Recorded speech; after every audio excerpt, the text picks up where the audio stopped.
திண்டுக்கல் மேட்டுப்பட்டி புனித அன்னை வேளாங்கண்ணி மாதாவின் 45வது ஆண்டு விழா கொடியேற்றத்துடன் வெகு விமர்சையாக துவங்கியது.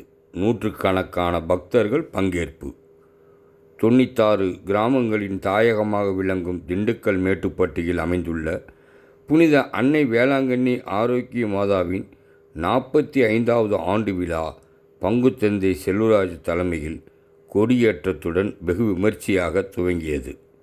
முன்னதாக மாதாவின் திருவுருவம் பொறிக்கப்பட்ட கொடி மற்றும் மாதாவின் மின் தேர் பவனியானது புனித வியாகுலா அன்னை ஆலயத்திலிருந்து மேட்டுப்பட்டி புதூர் மற்றும் எனாமல் ஃபேக்டரி ரோடு வழியாக சென்று வேளாங்கண்ணி மாதா ஆலயத்தை வந்தடைந்தது. இதனைத் தொடர்ந்து பங்குத்தந்தை செல்வராஜ் மாதாவின் திருவுருவம் பதித்த கொடியினை அர்ச்சித்து பின் திருக்கொடியானது ஏற்றப்பட்டது.